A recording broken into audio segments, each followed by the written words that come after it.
one of German Chancellor Friedrich Merz's biggest foreign policy decisions so far was last week's announcement that Berlin was suspending certain weapons exports to Israel. The move took many by surprise and led some to question whether the decision marked a shift in Germany's policy of strong support for Israel. But on Tuesday, Germany declined to back a statement signed by 26 foreign ministers which described the suffering of Gazans as having reached unimaginable levels and called on Israel to allow in massive amounts of humanitarian aid. Most European Union countries, as well as Britain, Canada and Australia, supported the resolution. So let's explore this with historian and Middle East expert René Wildangel. Welcome back to DW. Germany's position has been described by some as contradictory, suspending the sale of arms to be used in Gaza, but not signing up to this letter calling on Israel to allow more aid in. Do you see this as contradictory?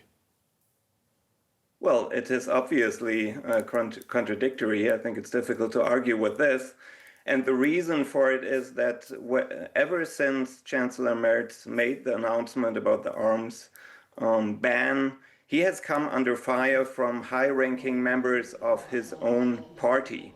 And I think it's difficult to understand at this point, when we know about the disastrous humanitarian situation in the Gaza Strip, when we know about the recent decision now of a new offensive on Gaza City, and that was one of the reasons why this decision was made, how members can argue against it, but they apparently want to maintain business as usual with the Israeli government, whatever Netanyahu and his government decide.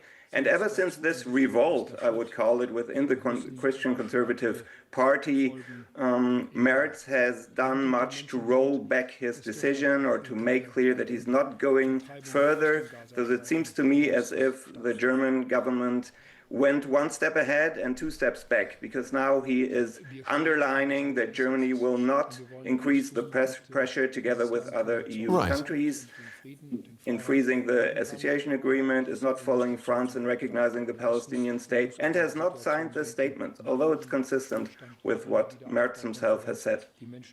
So, I heard from a German foreign ministry spokesperson who said that Germany is involved in direct talks with Israel. So maybe it's more effective to whisper in Israel's ear than to shout at it in the media.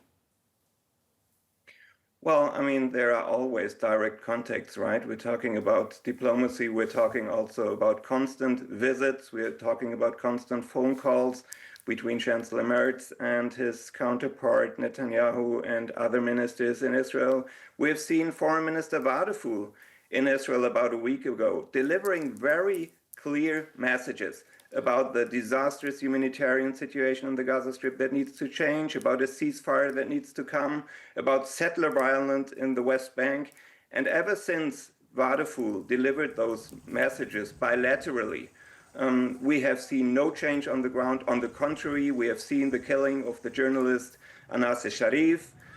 We have seen killings in the West Bank. We have seen settler terrorism.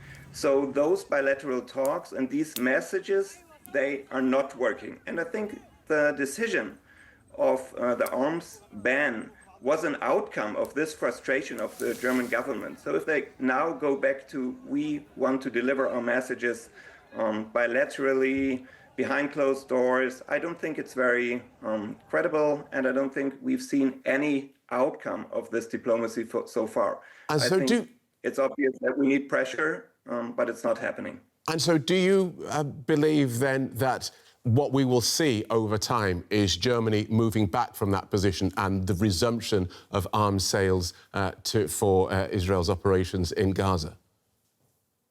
No, I don't think that Chancellor Merz will take this decision back, but he will make sure that no other steps will follow that potentially might make other members in his party furious again. And that is a problem, because what we need to see is a change on the ground. we talk about the horrific situation, the starving in Gaza every day. We talk about the need of a ceasefire. Even a majority in Israel wants to see the ceasefire, but it's not happening. And if Germany now refrains from any kind of pressure, I think it's a huge problem. We've seen the French President Macron today suggesting a UN peace mission. I think that's a desperate attempt to open up a political avenue to put something against this new offensive in Gaza City. And this declaration, again, of an arms ban by Germany will not change the situation on the ground. We need to see a lot of follow-up. We would need to see a political strategy, and that is weakened by this kind of revolt in Merz's own party. What we have seen over the last weeks and days is a change in opinions expressed by world leaders. And a couple of days ago, we saw Australia become the latest country to talk about recognising a Palestinian state at September's UN General Assembly. What would that actually mean? What would that actually achieve in terms of this Gaza conflict? Well, I think it's a reinforcement of what we ultimately would like to see, a political solution, a Palestinian state. Obviously, we're pretty far from this at this point. But on the other hand, we see an Israeli government that has its own vision outlined very clearly. And that is a vision of permanent occupation, of an offensive in the Gaza Strip without any end, of continued settlement policy in the West Bank. And I think those are all attempts to create a new conversation about a political process, which this Israeli government does not want. They have their own vision. It's a very destructive vision.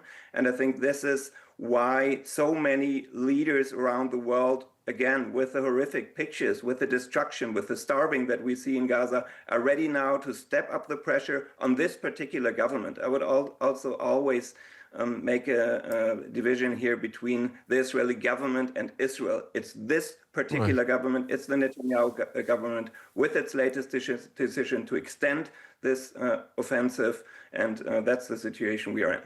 OK, thanks for talking us through that. Middle East expert Renee Wildangel. Thank you so much. Thank you.